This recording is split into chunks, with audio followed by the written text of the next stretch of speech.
हम प्रभु को धन्यवाद देंगे क्योंकि प्रभु हमारे साथ हैं। उनका नाम है इमैनुअल। इमैनुअल मतलब ईश्वर हमारे साथ। हमारे जीवन के हर एक क्षण में, हर एक पल में, हर एक मोड़ पर हमारे साथ रहने वाला ईश्वर।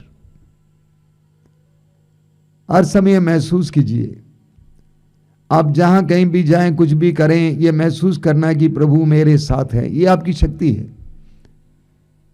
यह आपकी ऊर्जा का कारण है।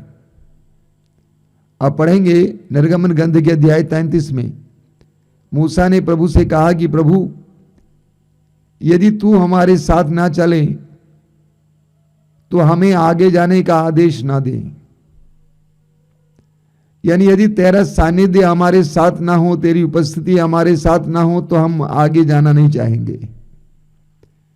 क्योंकि मूसा ने ईश्वर के सानिध्य की शक्ति का अनुभव किया था। और मैं सभी विश्वासी भाई बहनों से, मसीही भाई बहनों से अनुरोध करूंगा कि जीवन के हर एक मोड़ पर प्रभु की उपस्थिति का एहसास कीजिए, और ये आपके लिए ऊर्जा और शक्ति का कारण बनेगा। मेरे प्रिय भाई और बहनों, हमें लूकस के सुसमाचार की अध्याय 9 वाक्य 28 से एक बहुत सुंदर प्रसंग पढ़ने को मिलता है। प्रभु यीशु अपने 3 शिष्यों के साथ पहाड़ पर चढ़ते हैं और प्रार्थना में ईश्वर में लीन हो जाते हैं। वचन में आप पढ़ेंगे कि उनका चेहरा चमकने लगा, उनका वस्त्र चमकने लगा, और शिष्यों ने देखा कि यीशु से मूसा और एलिया वार्तालाप कर रहे हैं। और उसके बाद एक बादल ने उनको पूरी तरह से ढक दिया, और बादल में से एक आवाज आई, यह मेरा प्रिय पुत्र है, इसकी सुनो। यह मेरा प्रिय पुत्र है, इसकी सुनो। एक जबरदस्त संदेश है यीशु के शिष्यों के लिए। ईश्वर की ओर से संदेश, यह मेरा प्रिय पुत्र है, इसकी सुनो। तुम्हारे सवालों का जवाब इसके पास है, तुम्हारी समस्याओं का समाधान इसके पास है। इसको सुनने में तुम्हारा कल्याण है। इसको सुनने से तुम्हारे जीवन में सुख और शांति का एहसास होगा। यह मेरा प्रिय पुत्र है, इसकी सुनो। हम में से अधिकतर लोग प्रार्थना करने वाले हैं, लेकिन अधिकतर प्रार्थनाएं बोलने की प्रार्थनाएं होती हैं। हम बहुत ज्यादा बोलते हैं, लेकिन मैंने देखा है कि बहुत कम लोग सुनने वाले होते हैं।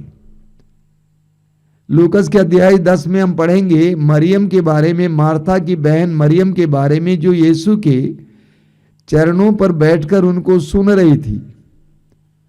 और यीशु ने उसकी बहन मार्था से कहा कि मरियम ने उत्तम भाग चुन लिया है। मैंने देखा बहुत सारे विश्वासी और मसीही बहुत प्रार्थना करते हैं, लेकिन प्रभु को सुनते नहीं। मांगते हैं, बोलते हैं, लेकिन जवाब सुनने के लिए तैयार नहीं होते हैं। यूहन्ना के सुसमाचार के अध्याय 2 में हम पढ़ेंगे काना नगर के विवाह भोज के बारे में और उस चमत्कार के बारे में। प्रभु यीशु ने जल को अंगूरी में परिवर्तित किया। माता मरियम ने सेवकों से कहा, जैसे वो कहेगा वैसे करना। यानी उसको सुनो और जैसे वो कहेगा वैसे करना। और सेवकों ने यीशु को सुना और जैसे यीशु ने कहा वैसे ही किया, और जल अंगूरी में परिवर्तित हुआ। एक बहुत बड़ा चमत्कार हुआ। हमें यिर्मयाह नबी के ग्रंथ के अध्याय 29 वाक्य 11 में बहुत जबरदस्त वचन मिलता है, जिसको आप जानते ही हैं। प्रभु कहते हैं, तुम्हारे लिए निर्धारित योजनाएं मैं जानता हूं। तुम्हारे लिए निर्धारित योजनाएं मैं जानता हूं, तुम्हारे हित की योजनाएं, तुम्हारे लिए आशामय भविष्य की योजनाएं। हमें बनाने वाले ईश्वर के मन में हमारे लिए आशामय भविष्य की योजनाएं हैं, विनाश की योजनाएं नहीं हैं। हमारे लिए आशामय भविष्य की योजनाएं। लेकिन हम उन योजनाओं को जानने के लिए हमें उनको सुनना होगा और उन योजनाओं का हमारे जीवन में पूर्तिकरण के लिए हमें उनको सुनकर उसके अनुसार कार्य करना होगा।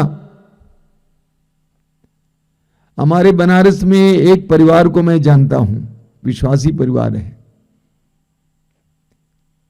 एक भाई बहुत ज्यादा परेशान था क्योंकि उसकी एकमात्र बेटी की शादी के लिए उसने कर्ज लिया था, करीब 6 लाख का कर्ज।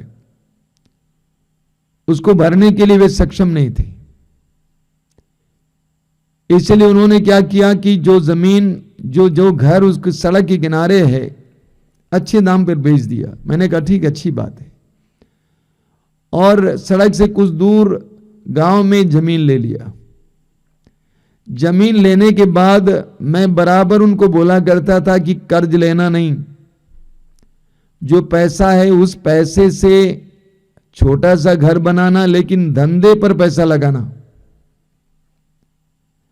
लेकिन वो भाई मेरी बात को नहीं सुन रहे थे। प्रभु से प्रेरित होकर मैंने जो कहा था उसका पालन नहीं किया, बल्कि संसार के लोगों को सुनना शुरू किया। बैंक वाले लोन देने के लिए तैयार हुए। 12 लाख रुपए, 24 लाख रुपए ऐसे लोन ले लेकर अच्छा मकान बना दिए, छोटा सा धंधा भी शुरू किए। अब लोन वापस देने के लिए उनके पास कुछ नहीं था। दुर्भाग्यवश वो भाई मर भी गए। उनके 3 बेटे हैं, 3 बेटों पर वो कर्ज आया। बैंक वाले परेशान करने लगे, कुर्की की बात होने लगी। आज सभी बेटे उस घर को वहीं छोड़कर दूर दूर जाकर किराए के मकानों में रह रहे हैं। उनके पिताजी से एक नया पैसा नहीं मिला उनको। वो भाई जी संसार को सुन रहे थे, मुझे कभी भी नहीं सुनते थे। हालांकि मेरे पास आया करते थे, लेकिन पीछे दूसरों को सुन रहे थे। कितना बड़ा विनाश हुआ सोचिए। उस पिता के लिए वो बच्चे क्या सोचते। यही तो बात हम उत्पत्ति ग्रंथ के अध्याय 3 में पढ़ते हैं। ईश्वर ने आदम और हेवा से कहा कि इस पेड़ का फल खाओगे तुम मर जाओगे, लेकिन उन्होंने ईश्वर की बात को नहीं सुना, बल्कि सांप की बात को सुना। सांप ने कहा कि यदि तुम इस फल को खाओगे तुम्हारी आंखें खुल जाएंगी, तुम ईश्वर के बराबर हो जाओगे, सदृश हो जाओगे। और उन्होंने सांप की बात को सुना, उन्होंने ईश्वर की आज्ञा का उल्लंघन किया। वे नंगे हो गए, पेड़ों के पीछे छिपने लगे और उस अदन बगान से बाहर किए गए। ईश्वर के मन में हमारे लिए आशामय भविष्य की योजनाएं हैं, लेकिन उसके लिए हमें ईश्वर के करीब जाना है और ईश्वर को सुनना है। दानियल के ग्रंथ के अध्याय 9 में हम पढ़ते हैं, दानियल बाबुल में रह रहा था। दानियल यिर्मयाह नबी के ग्रंथ पढ़ रहा था। उस समय वहां पर बताया गया था कि कुछ वर्षों के बाद यरूशलेम नष्ट किया जाएगा। दानियल को बड़ा दुख हुआ और दानियल रो रो कर प्रार्थना करने लगा। उसके वाक्य 10 में लिखा हुआ है, वह ईश्वर से कहता है कि ईश्वर, हमारे पूर्वजों ने और हमने तेरी वाणी को अनसुना कर दिया, तेरी वाणी को अनसुना कर दिया, इसलिए हमें ये भोगना पड़ रहा है। ईश्वर की वाणी का तिरस्कार करके कैसे लोग अपने जीवन में दुख भोगते हैं। आप क्या सोचते हैं, क्या हमारा ईश्वर प्रेमी ईश्वर है? क्या वो हमारे जीवन में कभी विनाश चाहेगा? वो कभी नहीं चाहेगा। मत्ती के सुसमाचार के अध्याय 7 वाक्य 11 में प्रभु यीशु कहते हैं, प्रभु यीशु कहते हैं, बुरा होने पर भी तुम अपने बच्चों को सहज ही अच्छी चीजें देते हो, तो क्या तुम्हारा स्वर्गीय पिता तुम्हें अच्छी चीजें नहीं देगा? तुम इतने बुरे हो, पापी हो, तब भी तुम अपने बच्चों के भविष्य के बारे में सोचते हो, अच्छी चीजें देते हो, तो तुम्हारे स्वर्गीय पिता जो भलाई का सोता है, क्या तुम्हें अच्छी चीजें नहीं देगा? उसके लिए आवश्यक है कि हम प्रभु के पास जाएं, प्रभु को सुने। इस्यास नबी का ग्रंथ अध्याय 55 उसके वाक्य 3 में प्रभु कहते हैं, कान लगाकर सुनो और मेरे पास आओ, मेरी बात पर ध्यान दो और तुम्हारी आत्मा को जीवन प्राप्त होगा। एक बार और पढ़ता हूं, वचन में लिखा हुआ है, कान लगाकर सुनो और मेरे पास आओ, मेरी बात पर ध्यान दो और तुम्हारी आत्मा को जीवन प्राप्त होगा। हम कितना जानते हैं? हम अपने बीते जीवन के बारे में जानते हैं, हम अपने वर्तमान के बारे में जानते हैं, हम भविष्य के बारे में क्या जानते हैं? कुछ नहीं जानते। हम तो अज्ञान हैं, हम कुछ नहीं जानते। इसलिए हमें बराबर प्रभु को सुनने की आवश्यकता है। पवित्र वचन के द्वारा, प्रार्थना के द्वारा प्रभु को सुनने की आवश्यकता है और प्रभु के आदेश के अनुसार कार्य करने की आवश्यकता है। प्रभु ने काना नगर में उन सेवकों को आदेश दिया, उन्होंने उस आदेश का पालन किया, जल अंगूरी में परिवर्तित हुआ। और इसी तरह हमारे जीवन में भी जब हम प्रभु की वाणी को सुनकर, प्रभु की आवाज को सुनकर उसके अनुसार कार्य करेंगे, हम विनाश से बचेंगे और प्रभु की कृपाएं प्राप्त करेंगे। हमारे जीवन में चमत्कार और चिन्ह प्रकट हो जाएंगे। कुछ साल पहले एक खबर बहुत फैल गई थी संसार भर में,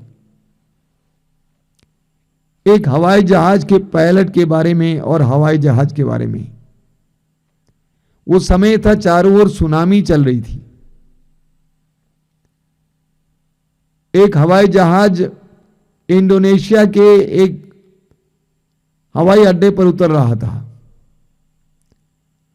और चलाने वाले चालक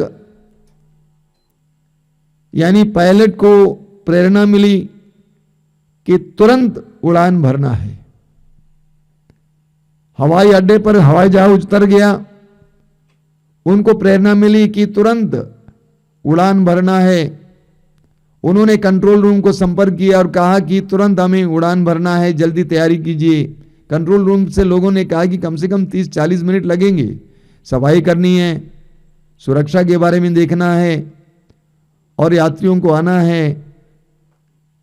लेकिन पायलट ने कहा कि यह सब नहीं हो सकता, जल्दी यात्रियों को भेजिए, जहाज भरिए, मैं उड़ान भरने जा रहा हूं। तो कंट्रोल रूम के लोगों ने सोचा कि कोई जरूर बात होगी। उन्होंने तुरंत यात्रियों को भेजा और तुरंत पायलट ने उड़ान भरा और अगले हवाई अड्डे तक गए, उतरे, तब उनको खबर सुनाई दी कि जिस हवाई अड्डे पर वो उतरे थे वहां पर सुनामी आई थी और सर्वनाश हो गया था। सोचिए, उस पायलट के साथ जो सेकंड ऑफिसर हैं, उनके असिस्टेंट हैं, उन्होंने कहा इंटरव्यू में कि सर, रास्ते भर में एक ही गीत गाते जा रहे थे, प्रभु मेरा चरवाहा है, मुझे किसी बात की कमी नहीं होगी। प्रभु मेरा चरवाहा है, मुझे किसी बात की कमी नहीं होगी। वो पायलट प्रार्थनामय व्यक्ति था, प्रभु को सुनने वाला व्यक्ति था। इसलिए उस पायलट ने एक बहुत बड़ी विपत्ति से दर्जनों दर्जनों लोगों को बचाया, एक बहुत बड़े विनाश से लोगों को बचाया। विशेष करके हम जो अगुआ हैं, परिवार के अगुआ हों, कलीसिया का अगुआ हों, अगर हम प्रभु को सुनने वाले होते हैं तो हम अपने परिवारों को बड़े बड़े विनाश से बचाएंगे। हम प्रभु को सुनना सीखें। आइए हम प्रार्थना करें।